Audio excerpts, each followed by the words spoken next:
ప్రియ సహోదరి సహోదరులారా, ఈనాడు ప్రత్యేకంగా రెండు అంశాల గురించి కొద్దిసేపు మనం ధ్యానిద్దాం. ఒకటి దీనత్వము, రెండవది అహంకారం. ఈ యొక్క దీనత్వము గురించి బైబిల్ గ్రంథంలో మత్తయి శుభవార్త 5వ అధ్యాయము 3వ వాక్యంలో దీనాత్ములు ధన్యులు, దేవుని యొక్క రాజ్యము వారిది అని పలుకుతూ ఉన్నాడు.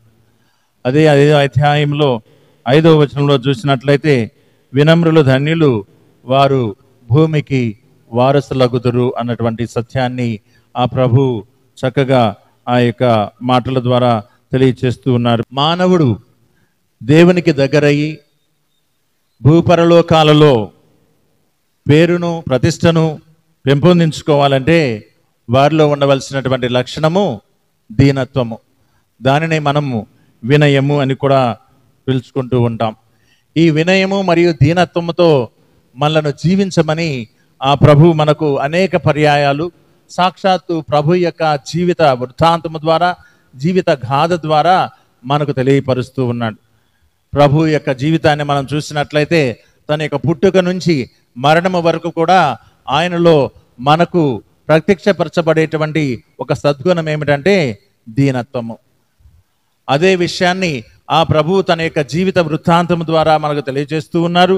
మరియు ఆ యొక్క జీవిత అనుభవం ద్వారా కూడా ప్రభు వినయము వలన లేదా దీనత్వము వలన ఎంత ఉన్నతమైనటువంటి స్థాయికి నీవు చేర్చబడతావు అన్నటువంటి సత్యాన్ని ఆ ప్రభు మనకు తెలియపరుస్తూ ఉన్నారు. పునీత అగస్తిని గారు ఒక మాట అంటూ ఉంటారు, వినయము అన్ని గుణాలకు తల్లి వంటిది అని చెప్తూ ఉన్నారు.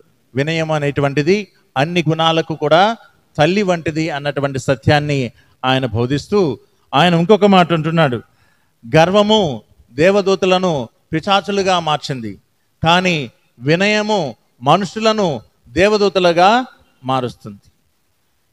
అప్పుడప్పుడు మనలో గర్వం వస్తే మనలను ఏ విధంగా మారుస్తుందట? అహంకారము పిశాచులుగా మారుస్తుంది. మనలో ఒకవేళ అప్పుడప్పుడు గర్వము లేకపోతే అహంకారము, అహంభావము అనేటువంటివి మనలో ఉట్టిపడినప్పుడు మనలో ఏం ప్రవేశిస్తుంది అని అర్థం? పిశాచి ప్రవేశించి వెళ్ళిపోదు, మనల్ని పిశాచులుగా మారుస్తుంది అని దాని యొక్క అర్థం. ఈ అహంకారం అనేటువంటిది ఎంత ఘోరమైనటువంటి స్థితికి మనల్ని నెడుతుందో కొన్ని ఉదాహరణల ద్వారా అర్థం చేసుకోవడానికి ప్రయత్నం చేద్దాం. మనం అప్పుడప్పుడు గొడవలు ఆడుకుంటూ ఉంటాం.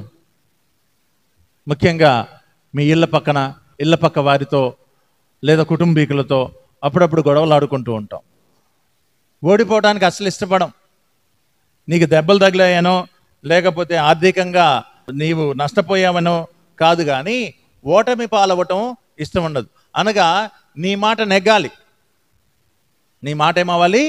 నెగ్గాలి. ఏ విధంగా అయినా సరే ఆ మాట అనేటువంటిది అక్కడ నెగ్గి తీరాలి. అది మన యొక్క ఆలోచన. అందుకే ప్రభు చెప్తున్నాడు ఈనాటి వాక్యం ద్వారా, వినయం అనేటువంటిది నీ జీవితానికి చాలా చాలా అవసరం.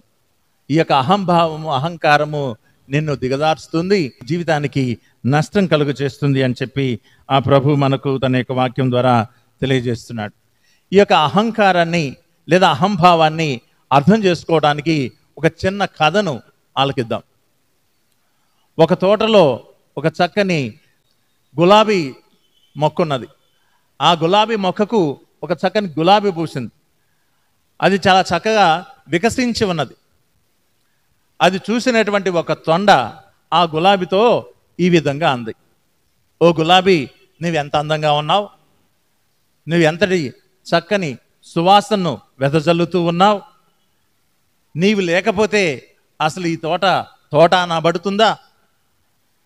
ఈ యొక్క తోటలో నీవే లేకపోతే ఈ తోట అనబడదు, దీనికి ఉండవలసినటువంటి ప్రాధాన్యత అనేటువంటిది అసలు ఉండదు అని చెప్పేసి ఆ యొక్క తొండ ఈ యొక్క పుష్పంతో చెప్పింది. దాని యొక్క మాటలు దీన్ని తలకెక్కి అప్పుడు ఈ యొక్క పుష్పం ఏమంటుందో తెలుసా? నిజమే కదా, నేను చాలా అందంగా ఉన్నాను, సువాసన వెదజల్లుతున్నాను, నేను లేకపోతే ఈ తోట గతేమవుతుంది అని అనుకొని తనేమంటుందంటే, ఓ సూర్యుడా, నీ రశ్మి నాకు అక్కరలేదు ఇక్కడ, నీవు నా నుంచి పో. ఓ వాన, నీ తేమ, నీ చల్లదనము నాకు అవసరం లేదు, నీవు కూడా నా నుంచి పో. అదేవిధంగా ఇంకొక మాట ఉంటుంది, తోటమాలి ఎప్పుడు కూడా పరిశీలించడానికి పర్యవేక్షణకు వస్తూ ఉంటాడు కదా, నీతోడు కూడా నాకు అవసరం లేదు పో అని ఎవరన్నారు? ఈ యొక్క వికసిస్తున్నటువంటి విర్రవీగుతున్నటువంటి పుష్పం అంటుంది, గులాబీ పుష్పం. అవి అన్నీ కూడా తప్పుకున్నాయి. సూర్యరశ్మి తప్పుకున్నది, వాన నుంచి వచ్చేటువంటి తేమ తప్పుకున్నది. ఈ విధంగా జరిగినప్పుడు ఆ మొక్క ఏమవుతుంది? చివరికి అది ఏమంటది? ఓ మన్ను, నీతోటి కూడా నాకు పని లేదంటది. అప్పుడు ఏమవుతుంది? అది చచ్చిపోద్ది కదా. అహంకారం ఉంటే అది పరిస్థితి.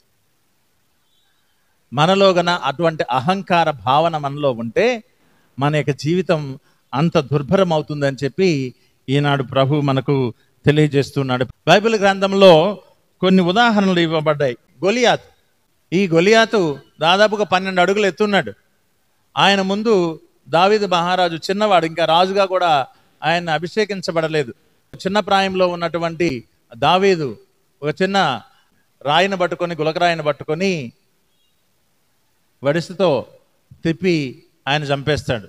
కానీ ఈ పిల్లవాడిని చూసినప్పుడు, లేదా దావీదును చూసినప్పుడు 12 అడుగుల ఎత్తులో ఉన్నటువంటి గొలియాతు యొక్క ఆలోచన ఏంటి? అహంభావంతో కూడినటువంటి ఆలోచన. దావీదు ఎలా వస్తున్నాడు? చిన్న కర్రతో, వడిసెతో, దానిలో ఒక చిన్న రాయితో వస్తూ ఉన్నాడు. ఆయన్ను చూసి నేనేమైనా కుక్కను అనుకుంటున్నావా అని చెప్పేసి ఎగతాళి చేసి వ్యంగ్యంగా మాట్లాడటం మనం చూస్తూ ఉన్నాం. కానీ ఆ అహంకారము ఏం చేసింది? అతనిని నేలకూల్చింది. మరొక ఉదాహరణ చూసుకుందాం బైబిల్ గ్రంథంలో. సంసోన్, ఆయనకు దేవుడు ఇచ్చినటువంటి బలం తనకు తోడుగా ఉన్నది. అది ఎప్పుడైతే ఆయన తలకెక్కిందో ఈ బలం అంతా కూడా తన వెంట్రుకలో ఉందని తెలుసు. కానీ అది దేవుడు దాన్ని ఎప్పుడు కూడా ఏ సమయంలో కూడా తీసివేయవద్దు అని చెప్పాడు. కానీ నమ్మాలి కదా, విశ్వసించి దాన్ని కాపాడుకోవాలి కదా. ఎప్పుడైతే దేవుడిచ్చినటువంటి ఆ అనుగ్రహాన్ని కాపాడుకోకుండా తనంతట తానుగా ఇది తన శక్తి అన్నట్లుగా భావించాడో, ఫిలిస్తీన్లలో ఉన్నటువంటి ఒక స్త్రీకి ఆ యొక్క విషయాన్ని తెలియపరిచిన తర్వాత ఫిలిస్తీన్ల చేతిలో తను నిర్వీర్యమైపోతూ ఉన్నాడు.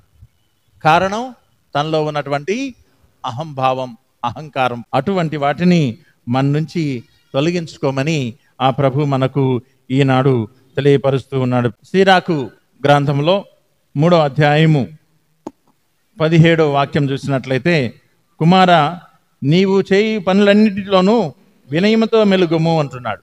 నువ్వు చేసేటువంటి ప్రతి పనిలో కూడా ఎలా మెలగమంటున్నాడు? వినయంతో మెలగమని చెప్పి తెలియజేస్తూ ఉన్నాడు. నూతన నిబంధనలో చక్కని ఉదాహరణలు, సాక్షాత్తు మనమందరం విశ్వసించి, నమ్మి, అనుసరించి మన యొక్క రక్షకుడిగా భావించేటువంటి మన ప్రభు అయినటువంటి క్రీస్తునాథుని యొక్క జీవితమే వినయత్వానికి నిదర్శనం. ఆయన పుట్టుక ఎక్కడ పుడుతున్నాడు? పశువుల పాకలో పుడుతున్నాడు. రాజులకు రాజు, రాజరాజి రాజు, మహోన్నతుడు, మహోన్నతుని యొక్క కుమారుడు, తేజోమయుడు అయినటువంటి ప్రభు అయినటువంటి క్రీస్తునాథుడు ఎక్కడ పుడుతున్నాడు? పశువుల కొట్టంలో పుడుతున్నాడు. ఆ పశువుల కొట్టంలో పుట్టడం అనేటువంటిది తన యొక్క దీనత్వానికి నిదర్శనం. ఇంకా చెప్పాలంటే దాన్ని చిందించి ఆ శిలువ మీద బలి కావడానికి సిద్ధపడ్డాడు. అనగా తనను తాను సంపూర్తిగా తగ్గించుకున్నాడు.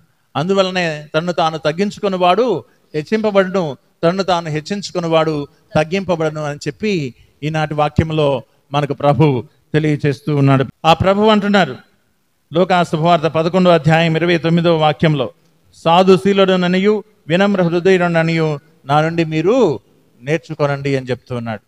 మరి ఆ ప్రభు యొక్క జీవితాన్ని చూసినట్లయితే, ఆ ప్రభుని మనం అనుసరిస్తున్నట్లయితే వినయము అనేటువంటి లక్షణం మన యొక్క జీవితంలో ఎంత గొప్పగా అలవర్చుకోవాలో, ఎంత అవసరమో మనకు అర్థమవుతుంది. కాబట్టి వినయము కలిగినటువంటి జీవితాన్ని జీవించమని ఆ ప్రభు మనకు ఈ యొక్క సందర్భంలో తెలియచేస్తూ ఉన్నాడు.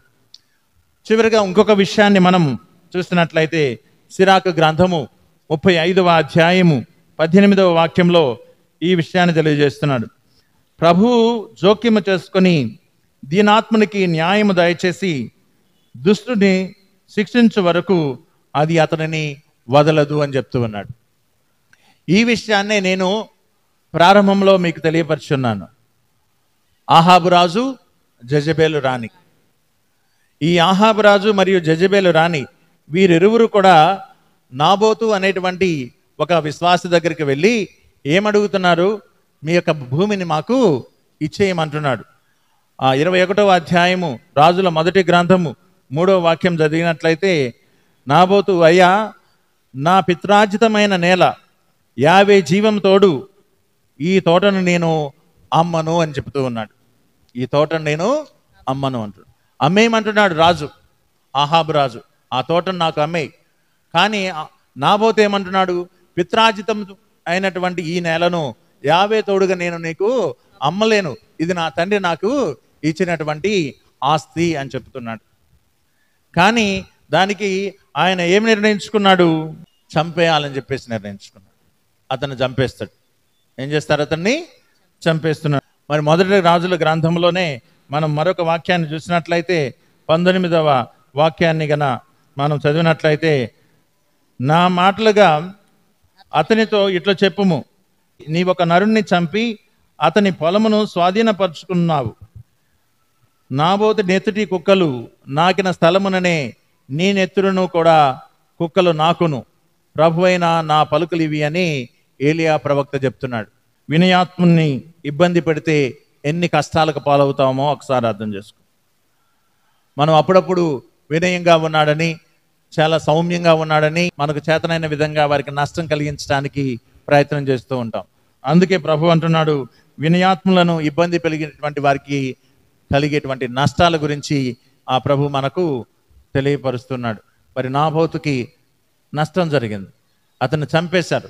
అలా చంపివేసినప్పుడు ఏలియా ఏమని శపిస్తున్నాడు? నాబోతు యొక్క శరీరాన్ని ఎక్కడైతే కుక్కలు నాకి ఉన్నాయో అక్కడే నీ శరీరము కూడా కుక్కలు నాకుతాయి అని చెప్పి తెలియజేస్తూ ఇంకొక మాట అంటున్నాడు, నీవే కాదు అని చెప్పి 24వ వాక్యంలో, నీ బంధువులు ఎవరైనా పట్టణంన చతురేని సునకములు వాణిని తినివేయును, ఎవరైనా పొలమును చతురేని రాబందులు వాణిని తినివేయును అని పలికాను. ఎవరు పలుకుతున్నారు ఈ మాటలు? ప్రభు అయినటువంటి దేవుని శిష్యుడు లేదా ప్రవక్త అయినటువంటి ఏలియా ఈ ప్రవచనాలను ప్రవచిస్తూ ఉన్నాడు. ఈ యొక్క శాపనార్థాలను పెడుతున్నాడు. ఆయన పలికినటువంటి ఆ శాపము వారి యందు నెరవేరిందా లేదా? నెరవేరింది. కారణం ఏమిటి? వినయాత్ముడను ఇబ్బంది పెట్టాడు కాబట్టి, వినయం కలిగినటువంటి వాడిని ఇబ్బంది పెట్టారు కాబట్టి అటువంటి నష్టం అనేటువంటిది జరిగింది. పేతురు గారు ఒక మాట చెప్తున్నాడు మన అందరికీ కూడా. 1వ పేతురు 5వ అధ్యాయము 5వ వాక్యంలో, మీరు వినయం అనే వస్త్రమును ధరించవలెను. ఏ వస్త్రాన్ని ధరించాలంటే మనం అందరం కూడా వినయము అనేటువంటి వస్త్రమును ధరించవలెను.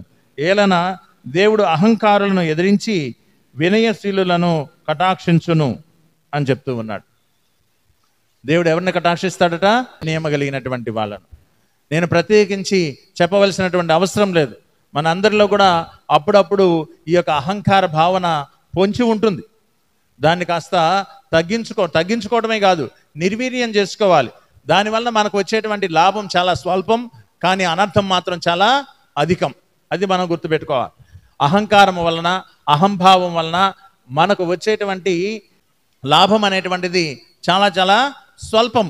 మానసికమైనటువంటి తృప్తి అనేటువంటిది వస్తుందేమో. ఆహా, నేను గెలిచాను, నా మాట గెలిచింది, ఈ తగువులో నాదే పై చెయ్యి అనేటువంటి భావన వస్తుందేమో, కానీ